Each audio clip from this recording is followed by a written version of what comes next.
Ireland के पश्चिमी इलाके में एक जंगल है। एक रहस्यमय जंगल। वो दुनिया के किसी नक्शे पे नहीं है। कहते हैं कि वो जंगल आत्माओं को अपनी तरफ आकर्षित करता है, जैसे पतंगे रोशनी की तरफ आकर्षित होते हैं। कोई नहीं जानता वहां कौन सा राज छुपा है। जो भी वहां गया वापस लौट के नहीं आया। दोस्तों, इन्हीं दिनों द वॉचर्स नाम की एक फैंटेसी हॉरर फिल्म रिलीज की गई।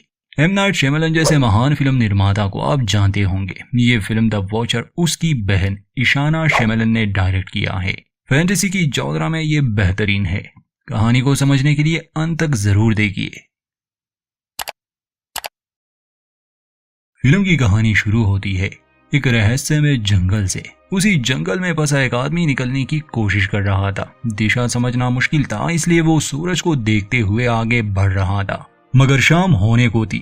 अजीब था कि इस जंगल में जगह जगह साइन बोर्ड लगे थे जिस पर लिखा होता पॉइंट ऑफ नो रिटर्न। सूरज डूबने के बाद भी ये आदमी आगे बढ़ रहा था, मगर परेशानी इसके चेहरे पर साफ साफ नजर आ रही थी। भागते भागते वो दोबारा उसी साइन के करीब पहुंच जाता है जिससे वो अभी अभी गुजरा था। जिसका मतलब कि या तो वो गोल गोल घूम रहा है या फिर कुछ और बात है।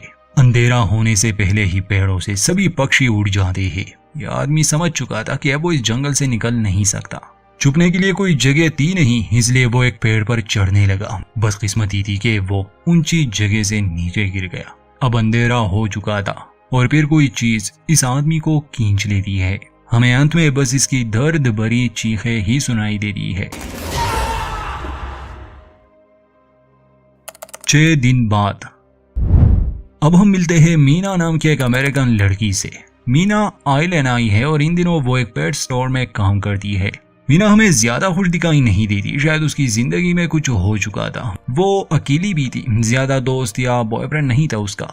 इनके स्टोर में खास किस्म का पैरट था जिसे एक जू ने खरीदा था। तो मीना का बॉस उसे ये काम देता है कि वो खुद इस पैरट को जू में ले जाए। मीना ये करने के लिए तैयार थी। वो पैरट को अपने साथ घर ले आती है क्योंकि कल वो जाने वाली थी। ये तोता थोड़े बहुत शब्द भी बोल पाता। रात को हम देखते हैं कि मीना विग पहनकर यहाँ के एक बार में गई जहाँ वो एक आदमी से मिलती है, मगर अपना झूठा नाम और प्रोफेशन बताती है। इससे यही साबित होता है कि अपनी जिंदगी को लेकर वो ज्यादा सीरियस नहीं है और उसे अकेला रहना बहुत पसंद है। इस देश में आने के पीछे भी यही एक कारण था कि वो अपने परिवार से दूर रहना चाहती थी। तो अगले दिन मीना उस पैरट को लिए अपने सफर पर निकल जाती है। पूरा दिन सफर करने के बाद जब शाम करीब थी, वो उस जंगल में दाखिल हो चुकी थी। रहस्यमय तरीके से वो जंगल के बीचों बीच पहुंच गए। उसे समझने का मौका ही नहीं मिला जब वो गाड़ी से नीचे उतरी। इस उम्मीद में कि शायद यहाँ आसपास कोई हो जो उसकी मदद करे, तो वो खो जाती है। ये वही जंगल है जिसमें वो आदमी खो चुका था या मरा था। मीना को डर भी लग रहा था। अचानक से पक्षी इस जंगल से उड़ जाते हैं। मीना पैरट को लिए आगे बढ़ रही थी। आसपास उसे किसी के होने का एहसास भी हो रहा था। इतने में जमीन हिलने लगी। मीना घबरा जाती है और फिर उसे एक बुजुर्ग औरत दिखी जो भाग रही थी। मीना उसका पीछा करती है, उसे आवाजें देती है। एक लम्हे के लिए मीना ने उस औरत को खो दिया, मगर फिर वो दूर से आवाज देती है। वहां शायद कोई घर था। वो मीना से कहती है कि अगर जान प्यारी है तो जल्दी अंदर आओ। मीना उसकी तरफ भागती है और वहां पहुंचते ही उस औरत ने दरवाजे को लॉक कर दिया। ये कोई घर नहीं था, एक बड़ा सा और अजीब सा कमरा था, क्योंकि सामने दीवार की जगह एक बड़ा सा आईना लगा था। इस बुजुर्ग औरत के अलावा यहाँ 2 लोग और भी थे, कीरा नाम की एक लड़की और डेनियल नाम का लड़का। मीना पूछती है कि आखिर ये कौन सी जगह है। इस बुजुर्ग औरत का नाम मेडालाइन था। वो बताती है कि वैसे तो ये केज है, मगर हमारे लिए एक सेफ हाउस है। यहाँ हम सुरक्षित रहते हैं। हम भी तुम्हारी तरह इस जंगल में खो गए हैं। मैं तुम्हें डराना नहीं चाहती, मगर हमारे पास समय बहुत कम है। वो हमें देखने के लिए आ रहे हैं, इसलिए हम सभी को आईने के सामने खड़ा होना होगा। मीना पूछती है कि कौन हमें देखने के लिए आने वाले हैं। तो मेडालाइन बताती है कि वॉचर्स। कीरा उसे समझाती है कि डरने की कोई बात नहीं, सब ठीक हो जाएगा। ये सभी एक कतार में खड़े हो जाते हैं। मीना को नहीं पता था कि बाहर क्या है, मगर बाकी सब जानते थे। मेडालाइन कहती है कि तुम्हारे आने से वो खुश है। वो उसे आगे जाने को कहती है और फिर अजीब सी आवाजें जंगल में गूंजने लगी। मेडालाइन कहती है कि वो तुम्हारे लिए तालियां बजा रहे हैं। हमें जंगल का एक अप व्यू दिखाया जाता है जिससे अंदाजा लगा सकते हैं कि ये लोग बुरे फंसे हैं। जिसे मेडालाइन वॉचर्स कह रही है वो हमें नहीं दिखाए जाते, ना ही मीना ने उसे देखा। खैर रात गुजर जाती है। ये लोग अब बाहर आ सकते थे। वो वॉचर सिर्फ रात के अंधेरे में ही निकलते हैं। मीना वहां से जाने लगी। कीरा उसे कहती है कि ये अच्छा आइडिया नहीं है, तुम इस जंगल में खो जाओगी, रात होने से पहले हमें यहाँ वापस आना पड़ता है। मीना उनकी एक नहीं सुनती और अपने पैरेट को लिए वो वहां से जाने लगी, मगर उसे भी वैसे ही साइन नजर आए, पॉइंट अप नो रिटर्न वाले। चलते चलते उसे कोई दिखने भी लगा था। वो सूरज की दिशा में भागती है, मगर जंगल से निकल नहीं पाती, बल्कि एक डेड एंड पर पहुंच जाती है। मजबूरन उसे वापस आना ही पड़ा। मैडेलाइन उसे हिम्मत देती है कि वो अकेली नहीं जिसने यहाँ से निकलने की कोशिश की, हम सब ने की, मगर निकलने का कोई रास्ता नहीं। ये जंगल आत्माओं को अपनी तरफ आकर्षित करता है, अजीब चीजें दिखाता है, ये तुम्हें पागल बना सकता है, इसलिए अभी तक हमारे साथ ही रहो। ये जंगल एक शिकारी है और हम इसका शिकार। मैडेलाइन उसे वो साइन बोर्ड दिखाती है कि ये जंगल में जगह जगह तुम्हें नजर आएंगे। ये सेफ हाउस से आधे दिन के फासले पर लगाए गए हैं, गोल आकार में। अगर तुम इससे आगे गए तो वापस लौटना मुश्किल हो जाएगा, इसलिए इसे नजरअंदाज मत करना। मीना पूछती है कि ये सब किसने बनाया होगा, तो मैडेलाइन जवाब देती है कि कीरा उसे द प्रोफेसर कहती है, ये सब उसी ने बनाया। इसके बाद मीना वहीं रुक जाती है कुछ समय के लिए। दूसरी रात भी वही सब होता है। वॉचर्स उन्हें देखने आते हैं। कीरा उनके सामने डांस करती है, कहती है कि ये इन्हें पसंद है। ये वन वे मिरर था तो इन्हें बस अपना आप ही नजर आ रहा था। अब ऐसा भी नहीं था कि हर रात इन्हें आईने के सामने खड़ा रहना पड़ता। ये जो करना चाहते कर सकते। इस कमरे से बाहर वो वॉचर्स इन्हें ऑब्जर्व करते थे, जैसे वो इन्हें जानने की कोशिश कर रहे हो। अजीब था कि जंगल के बीच इस छोटे से कमरे में अपनी बिजली थी। मैडेलाइन को तो यहाँ बहुत समय हो चुका था। कीरा और डैनियल को बस कुछ महीने हो चुके थे। रात को वॉचर्स का खतरा तो था ही, मगर दिन में भी इन्हें सरवाइव करना पड़ता। जंगल में जो खाने के लिए मिलता वो लाते। सेफ हाउस में टाइम पास के लिए एक टीवी भी था। अगले दिन जब मीना कीरा के साथ जंगल में कहानी की तलाश पर गई थी, मीना पूछती है कि आखिर ये वॉचर्स हमसे चाहते क्या है। कीरा जवाब देती है कि यकीन के साथ तो नहीं कह सकती, मगर मेडालाइन के पास एक थियरी है, वो हमें देख सकते हैं, पर अगर हमने उन्हें देखा तो हम पागल हो जाएंगे। कीरा मीना को एक गहरा गड्ढा दिखाकर कहती है कि दिन के समय वॉचर्स जमीन के अंदर रहते हैं। ऐसे सैकड़ों गड्ढे जंगल में जगह जगह मौजूद है और नीचे एक अंडरग्राउंड टनल सिस्टम भी है। हमें इसके करीब जाने की इजाजत नहीं, पर यह बात सिर्फ हम दोनों के बीच ही रहेगी। ये जानकर मीना को हैरानी हुई कि कीरा और उसके पति को यहाँ 6 महीने हो चुके हैं। कीरा के पति का नाम जॉन था और जॉन रास्ता ढूंढने निकला है जिसे 6 दिन हो चुके हैं। कीरा को उम्मीद है कि वो मदद ले आएगा, पर असलियत में जॉन वही आदमी था जिसे हमने फिल्म की शुरुआत में देखा था।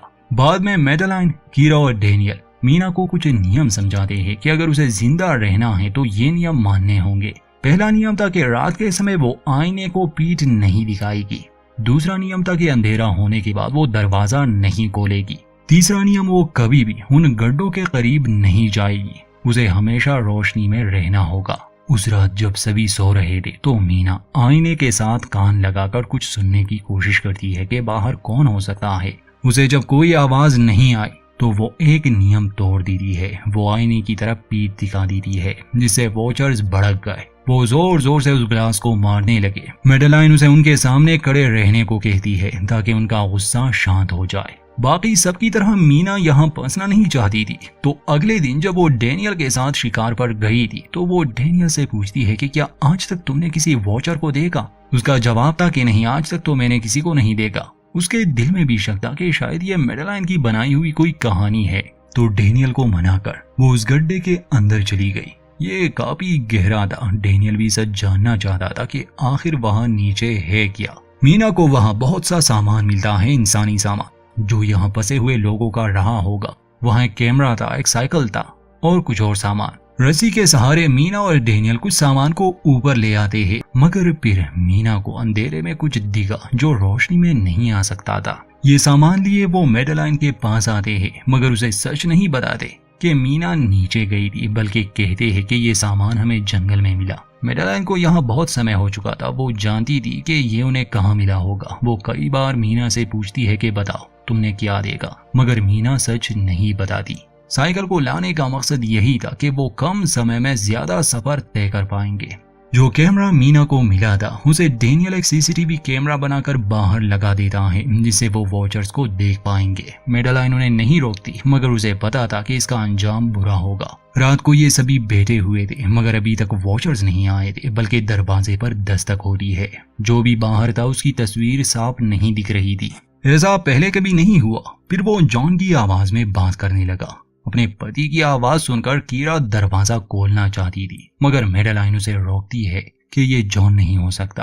कीरा बहुत परेशान थी। मेडेलाइन कहती है कि उसे उससे कोई ऐसा सवाल पूछना होगा जो सिर्फ तुम्हें और उसे मालूम हो। कीरा एक किताब के बारे में पूछती है जिसके बारे में जॉन को पता होना चाहिए था मगर वो सही जवाब नहीं दे पाता, जिससे ये बात साबित हो गई कि ये जॉन नहीं, हालांकि वो उसी की तरह दिख रहा था, उसकी तरह बात कर रहा था। वो उस कैमरा को तोड़ देता है और फिर अचानक से वॉचर्स गुस्से में आकर उस ग्लास को तोड़ने लगे जिससे ये लोग बहुत घबरा जाते हैं। खुशकिस्मती से वो अंदर नहीं आए। अगले दिन मीना और डेनियल मेडेलाइन को सच बताने पर मजबूर हो गए। इस बात से वो बहुत निराश थी कि उन्होंने नियम तोड़ा। खैर वो सारे सामान को वापस से उस गड्ढे में फेंक देती है और ना चाहते हुए अब मीना को यहाँ रहना ही पड़ा। समय बीतता गया और सर्दियां आ गई। ये लोग अभी तक यहाँ फंसे थे। ये दिन के समय जंगल में जाते खाना ढूंढने के लिए और रात को ही सेफ हाउस में लौट आते। मीना ने एक नक्शा भी बनाया था कि शायद उसे कोई रास्ता मिले। यहाँ हमें मीना का अतीत दिखाया जाता है कि क्यों वो अपने परिवार से नहीं मिलती। असल में उसके परिवार में बस उसकी बहन ही थी जिसने शादी कर ली। मीना जब छोटी थी तो उसकी गलती की वजह से उसकी माँ का कार एक्सीडेंट हो गया था जिसमें उसकी मौत हो गई और इस पछतावे से 15 साल बाद भी वो बाहर नहीं निकली। यही वजह थी कि हर समय वो दुखी रहती थी। कीरा अब उम्मीद खो रही थी। उसे समझ आ गई थी कि उसका पति मर गया। तो एक दिन वो उस गड्ढे के करीब जाकर अपनी जान देने की कोशिश करती है मगर मीना उसे रोकती है। उस दिन मेडेलाइन और डेनियल का भी झगड़ा हो गया। सर्दियों के मौसम में इन्हें सही से खाना नहीं मिल रहा था जिस वजह से ये अपना दिमागी संतुलन खो रहे थे। तो डेनियल कीरा को लिए सेफ हाउस में चला जाता है मेडेलाइन और मीना को बाहर छोड़कर। जल्द ही शाम होने वाली थी। ये लोग डेनियल से विनती करते हैं कि वो उसे अंदर आने दे मगर वो दरवाजा नहीं खोल रहा था। मजबूरन मेडेलाइन और मीना को एक कटे पेड़ के नीचे छुपना पड़ा और जैसे ही अंधेरा हो गया तो वॉचर्स इस तरफ आने लगे। पहली बार मीना और हम ऑडियंस इन क्रिएचर की हल्की सी झलक देख पाते हैं। ये लंबे, तेज और काफी खतरनाक होते हैं। जब उन्हें पता चला कि मीना और मेडेलाइन नहीं है तो गुस्से में आकर वो जंगल में उनकी तलाश शुरू कर देते हैं। मीना और मेडेलाइन को मौका मिल जाता है। वो दरवाजे के करीब आकर डेनियल को किसी तरह मना लेती है। वो दरवाजा खोलता है। ये लोग तुरंत अंदर आए। मेडेलाइन को डेनियल पर बहुत गुस्सा आया था मगर इन्होंने काफी नियम तोड़े तो शायद अब ये ना बच पाए। मेडेलाइन सबसे कहती है कि मैंने एक बात तुम लोगों से छुपाई थी। मैं इस जंगल में कोई नहीं बल्कि मैं पुरानी मैथोलॉजी को स्टडी करते हुए यहाँ तक आई थी, ऐसी स्पीशी की तलाश में जो किस्से कहानियों में होती है। कुछ लोग इन्हें चेंजलिंग्स कहते हैं और कुछ फेरीज। यहाँ आकर मैंने जाना कि ये तो राक्षस है। जंगल में मैंने एक को देखा भी था। ये फेरीज अपना रूप बदल सकते हैं। मैंने जिसे देखा वो मेरी तरह ही नजर आ रही थी, बस उसका चेहरा बिखरा हुआ था और वो मुझसे काफी पतली थी। असल में ये सीख रहे हैं, इसलिए हर रात हमें देखने आते हैं ताकि हमें समझ सके, हमारी नकल कर सके। ये हमारी तरह बनना चाहते हैं। इतने में इन्हें बाहर से आवाजें सुनाई दी। वो बिल्कुल इन्हीं की तरह बोल रहे थे। अब वो अंदर आना चाहते थे। लोहे का ये मजबूत दरवाजा भी उन्हें नहीं रोक सकता क्योंकि वो बहुत शक्तिशाली है। ठीक उसी समय डेनियल को फर्श पर कुछ दिखा। वहाँ बंकर का दरवाजा था। ये लोग तुरंत बंकर में चले जाते हैं। सभी हैरान थे कि इतने समय तक ये यहाँ था और इन्हें पता भी नहीं चला। इस बंकर में कई सालों का खाना था, बहुत सा सामान। असल में वो इंसान जिसने ये जगह बनाई उसका नाम था मार्टिन, जिसे प्रोफेसर कहते हैं। ये बंकर उसी का था। वो इन फेरीज के बारे में जान चुका था। वो एक ऐसी दुनिया बनाना चाहता था जहाँ इंसान और फेरीज एक साथ रहे, यानी ये एक वंडरलैंड होता। इस बंकर में कंप्यूटर भी था मगर उसमें इंटरनेट नहीं था। मीना उसमें रिकॉर्डेड फाइल्स देखने लगी जिससे उन्हें प्रोफेसर के बारे में काफी जानकारी मिलती है। अब ये फेरीज यहाँ है क्यों, ये थोड़ी देर में जान जाएंगे। मगर प्रोफेसर ने ये जगह आम लोगों के खून से बनाई थी। पैसे का लालच देकर वो उन्हें यहाँ लाता और अंधेरा होते ही उन पर वॉचर्स यानी वो फेरीज हमला करके मार देते। प्रोफेसर को चूंकि राज मालूम था तो वो यहाँ छुप जाता। फिर प्रोफेसर को इन फेरीज में से एक मिली जो बाकियों से अलग थी। वो उसे यहाँ ले आया मगर धीरे धीरे ये दोनों एक दूसरे के खिलाफ हो गए। ये काफी जानकारी थी, मगर मीना जानना चाहती थी कि अंत में क्या हुआ, इसलिए वो आखिरी फाइल को प्ले करती है जिसमें प्रोफेसर खुद को और उस फेरी को मारने वाला था, मगर मरने से पहले वो यहाँ से निकलने का रास्ता बता देता है उनके लिए जो यहाँ फंसे है। वो कहता है कि पक्षियों का पीछा करना, वो तुम्हें जंगल से निकाल देंगे और अगर जिंदा बचकर निकल गए तो यूनिवर्सिटी में जाकर मेरी सारी रिसर्च नष्ट कर देना। कुछ राज राज ही रहने चाहिए। यहाँ आकर मैंने बड़ी गलती कर दी। मैं वो दुनिया नहीं बना सकता जिसका मैंने सपना देखा था। ये जानकर इन लोगों को बहुत हैरानी भी हुई, मगर ये खुश थे कि कल ये यहाँ से निकल जाएंगे। अगली सुबह जब ये बाहर आए तो उस कमरे का बुरा हाल था, सब कुछ तोड़ दिया गया था। प्रोफेसर के बताए हुए रास्ते पर ये निकल जाते हैं। मीना अपने पैरट को आजाद कर देती है और सभी उसका पीछा करने लगे। इन्हें एक झील तक जाना था, वहां इन्हें प्रोफेसर की बोट मिलेगी। इस बार ये काफी आगे निकल आए। रास्ते में इन्हें एक खबर भी दिखी। मैडेलाइन कहती है कि एक समय था जब ये फेरीज देवताओं की तरह इंसानों के साथ रहा करते थे, मगर इंसान बदल गया और इन्हीं के खिलाफ हो गया। उन्होंने सभी फेरीज को यहाँ इस जंगल में कैद कर दिया। सदियों तक जमीन के अंदर रहने की वजह से उन्होंने अपने जादू को खो दिया और अपने पर भी। वो कभी इस जंगल को छोड़कर नहीं जा सकते। शाम होने वाली थी, इसलिए इन्हें जल्दी निकलना था। बारिश शुरू हो गई, फिर सूरज डूब गया। वो दानव अब जमीन से बाहर आने लगे थे।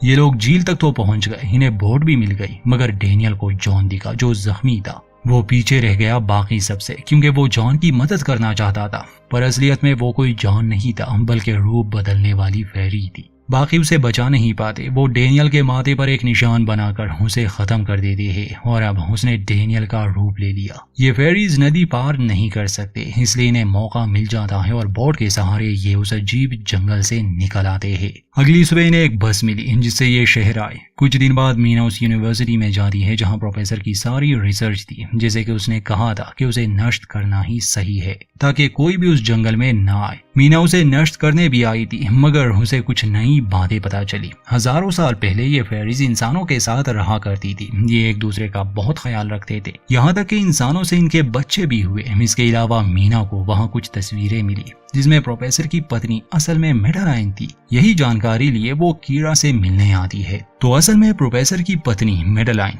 लंग कैंसर से बहुत पहले ही मर चुकी थी। फिर प्रोफेसर को इन रूप बदलने वाले फेरीज के बारे में पता चला और अपनी पत्नी के साथ रहने के लिए उसने वो सब बनाया। इसका मतलब कि वहाँ जो मैडेलाइन थी वो इंसान नहीं बल्कि हाफ ब्रीड थी, यानी आधी फेरी आधी इंसान। पूरा समय वो उनके साथ ही थी। वो इकलौती थी जो वहां से निकलने में सफल रही। मगर ठीक उसी समय पता चला कि जिस कीरा से मीना बात कर रही है असल में वो मैडेलाइन है जिसने कीरा का रूप लिया था। जैसे ही असली कीरा आती है मैडेलाइन उसे बेहोश कर देती है। अब वो मीना को भी मारने वाली थी ताकि उसका राज राज ही रहे। मैडेलाइन कहती है कि वहां उस जंगल में मुझे सब अजीब कहते थे। मैं इकलौती थी जो दिन के समय भी बाहर आ सकती थी। मेरा अलग होना उन्हें रास नहीं आया और उन्होंने मुझे निकाल दिया। मगर मीना उसे ये सच बता देती है कि वो अलग नहीं बल्कि वो खास है, यानी हाफ ब्रीड है। वो आधी इंसान है। ये बात मैडेलाइन को नहीं पता थी कि अतीत में कुछ फेरी से इंसानों के बच्चे भी हुए थे। मीना उसे समझाती है कि वो किसी को इस बारे में नहीं बताएगी और शायद उसके जैसे और भी फेरीज दुनिया में हो। सच जानकर मैडेलाइन का जादू भी लौट आया और उसके पर भी। वो मीना को जिंदा छोड़ देती है और वहां से उड़ जाती है। कहानी कुछ हफ्ते बाद की दिखाई गई जहां मीना अपनी बहन के पास रहने आई थी, क्योंकि जंगल के उस हादसे ने उसे बदल दिया था। वो उसे मैडेलाइन के बारे में बताती है कि अब भी मुझे लगता है जैसे वो मेरा पीछा कर रही है। मैं अक्सर उसे एक छोटी बच्ची के रूप में देखती हूँ। शायद उसे अपनी प्रजाति का कोई और नहीं मिला। ये दोनों ट्विन हैं। खैर मीना की बहन उसे हौसला देती है कि सब ठीक हो जाएगा और अंत में हमें एक बच्ची दिखाई जाती है जो कि असल में वो फेरी मैडेलाइन थी जो इस रूप में दुनिया में घूम रही है। इसी के साथ फिल्म का अंत होता है। फेरीज की कहानी असल में ये थी कि सदियों पहले वो इंसानों के साथ शांति से रहा करते थे। फेरीज के पास जादू था और पर थे, सब अच्छा था। यहाँ तक कि कुछ बच्चे भी ऐसे थे जो इंसानों और फेरीज से मिलकर हुए, यानी हाफ ब्रीड। फिर हुआ ये कि इंसान फेरीज के खिलाफ हो गया और उन्हें जमीन के अंदर कैद कर दिया। समय के साथ उन फेरीज ने अपनी शक्तियां खो दी और अब वो दानव बन गए। मतलब वो भूल ही चुके थे कि वो कभी फेरीज हुआ करती थी। उस जंगल पर एक सांप था। ये फेरीज चूंकि अब वहां से नहीं निकल सकते क्योंकि सूरज निकलते ही उन्हें जमीन के अंदर जाना होगा। मगर मैडेलाइन जैसी हाफ ब्रीड इंसानों की दुनिया में रह सकती थी। उसे निकलने का रास्ता नहीं मालूम था, मगर अब वो जान गई और वहां से बाहर भी आई। बाकी उस जंगल में उस बंकर का बनाना या वो अजीब सा कमरा, वो प्रोफेसर ने इसी मकसद से बनाया था कि वो अपनी पत्नी को दोबारा देख सके। खैर, हो सकता है कि मेडेलाइन को अपनी जैसी फेरीज मिले, या फिर वो इकलौती भी हो सकती है। ये फिल्म देखने के लिए अच्छी है। उम्मीद करते हैं हमारी एक्सप्लेनेशन आपको पसंद आई होगी। तो लाइक करना ना भूले और चैनल को सब्सक्राइब जरूर कर दे।